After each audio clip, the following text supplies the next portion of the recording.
UCO बेलैमा जोसमा हुनुहोस् तिम्रै छोरी तरुनी हामीलाई के को दोष भने जस्तो अब तिमीहरूकै बाइक कुद्छ तिमीहरूकै छ जोस गर हाम्रो त नकुद्ने बाइक छ न के छ यतिकै बाइक आनन्द छ चलाइरहेको छु त चलाउनु नआए यसरी चलाउँछु उयो गाडी आइसक्यो के गरे भाइ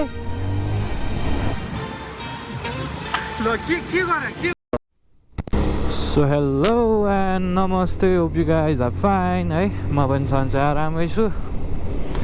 अनि उता अगाडि केटाहरू एक्सपल्स प्रोमा बसेर पुरै हिँडिरहेको छ म चाहिँ पछाडि सोलो छु उनीहरू चाहिँ दुईजना छ अनि आज चाहिँ हाम्रो लवनखेलमा सानो काम छ एउटा एकछिन अब बुझौँ कति टाइम लाग्छ के हुन्छ है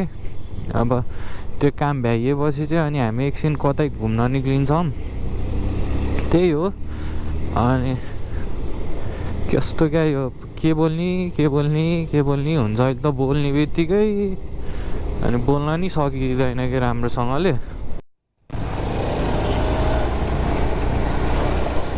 के हो कति बेलेर हेरेर चलाउनु पर्दैन चलाइरहेको छु त चलाउनु नआए यसरी चलाउँछु उयो गाडी आइसक्यो के गरे भाइ के हो चलाएको उयो केटाहरूसँग आज केटाहरूको काम छ अरे अस्ति पहिलाकै अनि केटाहरूको पहिलाको काम मिलाउनु बाँकी छ अरे अनि ओके सो दाइसँग भेडियो एकछिन रमाइलो गऱ्यो अबि रेट्या बुढोले त किन रेट्या हो र यस्तो म पनि फेरि के कम भने 150ले एनएससँग रेस हानिदिन्छु नि म नि बुढा फेरि अब आफ्नै ताला छ घरि के गरिदिने यस्तो हुन्छ नि मजा आउँछ क्या टक्क हुन्छ नि राइड अबि कस्तो दाइ त हरिब चलाइदिने रहेछ नि यार बुढोको बाइकलाई मेरो बाइकले कहाँ भेट्नु कहाँ त्यो 200 कहाँ मेरो 150 होइन जे होस् यतिको चाहिँ भाइब्स आउनुपर्छ क्या भ्लग गर्नको लागि र बोल्नको लागि अघिसम्म चाहिँ अब हल्का उ भइरहेको थियो झ्याउ टाइपको यसले खासै कुदाउँदैन बाइक अनि म चाहिँ फेरि अलिक बढी नै कुदाउनेमा पर्थेँ अनि म नि एकचोटि एक्सिडेन्ट भएपछि चाहिँ चेतेर बस्या मान्छे हो अनि त्यही भएर म चाहिँ अहिले खासै बाइक कुदाउँदिनँ हौ म अहिले खासै बाइक कुदाउँदिनँ भने क्या बिगेसलाई फेरि रेड नलाएर छन् बुढो त ल म गएँ है भनेर तुफानले अलि कुदान ओहो यहाँ त चिट हान्छ जस्तो पुलिसले बिचमा रोकेर के हो भने तनी रेड न म भिडियो बनाउँदैछु ओहो अलिकति क्या जोस आइरहेको अघि त क्या भिडियो बनाउँदा नि अल्छी लाग्थ्यो होइन सुन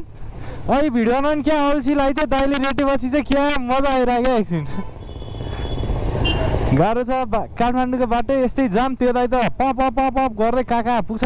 भने हरि थिचिदिने रहेछन् दाइले बाइक फेरि हाम्रो बाइक कुद्ने भए पनि कुदाउँथ्यो होला यो बाइक त कुद्दैन के गर्नु गाह्रो छ बुढो फेरि कसलाई कुर्न थाले ल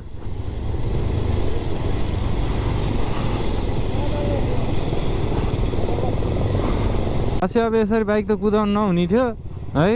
अब के गर्नु कुदाउनु मन लागिहाल्छ कलियुगको बेलैमा जोसमा हुनुहोस् तिम्रै छोरी तरुनी हामीलाई के को दोष भने जस्तो अब तिमीहरूकै बाइक कुद्छ तिमीहरूकै छ जोस गर हाम्रो त नकुद्ने बाइक छ न के छ यतिकै बाइक आनन्द छ काँडो पेलेर हो रिस उठ्ने भने अफलेन त्यसरी पेल्ने हो खाली भए पनि हो ल ठिक छ हामी आइरहेछ उनीहरू पेलेर आइरहेछ के गर्ने के भन्ने अब यिनीहरूलाई के भन्न पनि सकिँदैन गाह्रो छ अब के बोल्यो भनेदेखि पनि अब उनीहरूले अब कराउँछ डर लाग्छ अहिलेको मान्छेहरूसँग त बोल्न पनि पिट्दिहाल्छ नि ड्याम डुम भन्ने हो ल हेर पेलेका रेड लाइट सिग्नल बलेपछि आउन सक्दैनन् यिनीहरू किन यस्तो हतार भयो होला सबैजनालाई ऱ्याममा हानिदिन्छु म अहिले मैले सुट्यो भने खोइ के भएको छ भने आजकलको सोच मेरो होइन बाइक मुनि बाइक छिराइदिउँ जस्तो लाग्यो भने छिराइदिनै मन लाग्छ होइन कसैलाई हानिदिउँ जस्तो होइन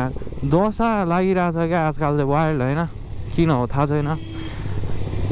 एकचोटि दिमागमा त्यो कुरा खेलिसकेपछि फेरि त्यही कुरा गर्दिनलाई म पुग्छु त्यस्तो चाहिँ गर्नु नहुने हो, त्यो चाहिँ मेरै गल्ती हुन्छ जसरी पनि जे भए पनि। यसरी आफ्नै लेन आफू ओभरट्याक गर्ने हो त, गाह्रो छ। केटाहरूलाई म टपेर गइदिउँ, ओभरट्याक गरिदिउँ त। ओहो फेरि इबिसिबी रहेछ, गाह्रो, अहिले पछि भेट्नुपर्ने हुन्छ। अब आजको हाम्रो काम चाहिँ नबनिसकेपछि अब हाम्रो यहाँ फेरि सिम बनाउन, कसैको ई सिम निकाल्न, कसैको सिम बनाउनको लागि हामी हिँडिरहेछौँ। कुकुर त कस्तो मजाले सुत्यो होला बाटोमा, उठ कति सुत्यो होला। बिहान नि सुत्छ, बेलुका नि सुत्छ, अहिले नि सुत्छ, सुत्दै गर्छ, सुत्दै गर्छ। अब हाम्रो केटाहरू के भन्यो घरि के भन्छ, घरि हात मिलाउँछ, के भने उद्यो ल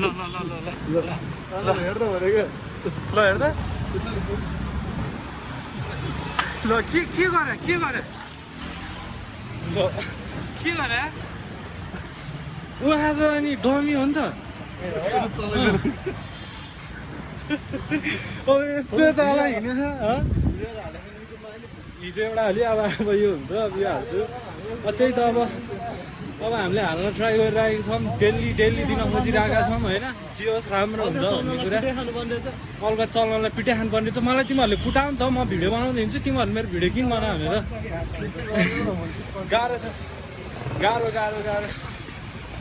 अब एनसेलको अफिस बाहिर भिजा फारम बन्नु परेको छ। उता सरको सिम निकाल्ने रे, सिम खै के हो, फेरि अनलाइन फर्म रे, यो रे त्यो रे, बुझ्नुपर्ने रे त्यो रे। बाहिर यार यस्तो बसाइदिएर रखाइदिएर यो फुटपाथमा बिजोग गराइसक्यो। के भने अब घरि म गर्छु ल भन्छ, घरि गर्दिनँ भन्छ, के गर्ने त। अब हामी अब यत्तिकै बसिरहेछौँ क्या, हाम्रो खासै केही कामहरू पनि छैन। अब केटाहरूको काम हुनको लागि पनि अझै टाइम लाग्छ। त्यही भएर यस्तो बिजोग भइसक्यो हामी ल अनिलमा यत्तिकै साइको भएर बसिरहेछौँ। यो त ल अनिल होइन नि, कुमारी पार्टी होला है। कुमारी पार्टीमा कस्तो, कुमारी पार्टी होइन नि त, त्यो त पुल्चोक कुमारी पार्टी हो र। ए हो त, कस्तो कुमारी पार्टीमा बिजोग पारामा राखिदिएर यहाँ म कन्फ्युज भइसक्यो, के हो। अब यस्तै छ।